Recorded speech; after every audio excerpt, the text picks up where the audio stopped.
Hey, welcome to Dad Describes. Tonight we're going to be talking about the debate between Kamala Harris and Mike Pence.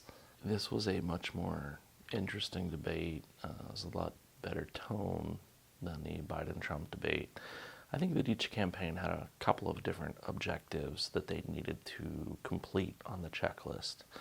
I think Kamala Harris, having had trouble in the presidential debates earlier this year, needed to come out and be somewhat likable and not come across as nasty as her main objective, while maybe at the same time landing a couple of punches. I think Pence's main job was to come out, seem credible, seem reasonable to the American people, stand up for the Trump administration record, and help pave the way for Amy Coney Barrett to get her Supreme Court nomination confirmed, as well as to hold the Biden campaign's feet to the fire on the court stacking issue.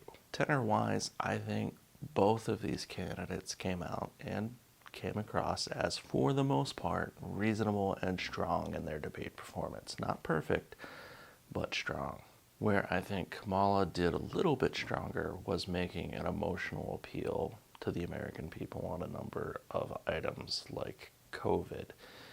Trying to pin the blame for the COVID crisis on the Trump administration and what they've termed as a lack of a good response from Trump.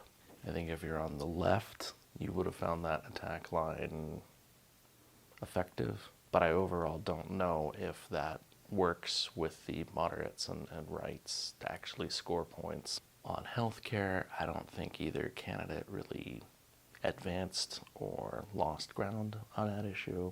I mean, let's be honest, both camps have said that they're going to maintain pre-existing conditions in their policy, so it's kind of a status quo. Foreign policy-wise, you saw the prosecutor and Kamala Harris really come out and try to pin the Trump administration as unreasonable, making risky, dangerous moves in regards to Iran policy, and I think what they would term as eroding relationships with some of our allies. I think Pence countered effectively on that. A key point is that the Trump administration was forcing the feet of the NATO alliance to pay their agreed upon fair share of defense spending. I think there was a pretty decent contrast that Pence made in Joe Biden holding back on making critical key foreign policy decisions as far as taking out terrorism, and the decisiveness of the Trump administration to take on those threats, like the degrading and destruction of ISIS, for example. One of those key points being Pence pointing out that Biden didn't want to go in and take out Osama bin Laden, which was a successful raid. Energy policy-wise, Pence seemed to really nail home that fracking was going to be off the table with the Biden administration.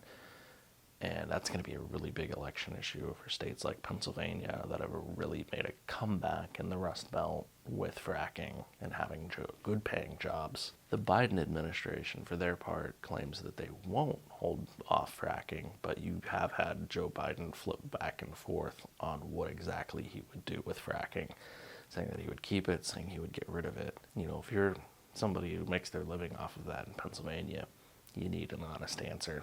Clearly, Kamala Harris, I felt, came across as very sharp, very comfortable in a courtroom. She seemed competent, but maybe not so credible. What worries me about Kamala is she seems like somebody that comes across as credible, but you could tell, I wouldn't necessarily want to do business with them. I wouldn't want to buy an insurance policy or buy a car because they might not be delivering on what exactly it is that they're selling. In other words, I flat out don't trust her. She reminds me of somebody that will be a decent friend to you until you actually need them, and then they'll stab you in the back to get whatever they want. In this particular case, she wants my vote. Pence just honestly came across as the better debater to me. I think he was sharper on his points. He had better rebuttals. He ate up clock very decently. And strangely enough, when that fly landed on his head, he managed to maintain his composure and not swat the darn thing.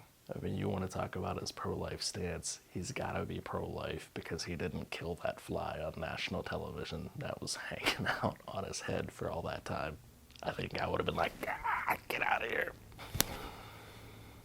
That would have been me on national television. So I do hope to see some memes on the fly. So yeah, performance overall, I would give Pence like 60% win.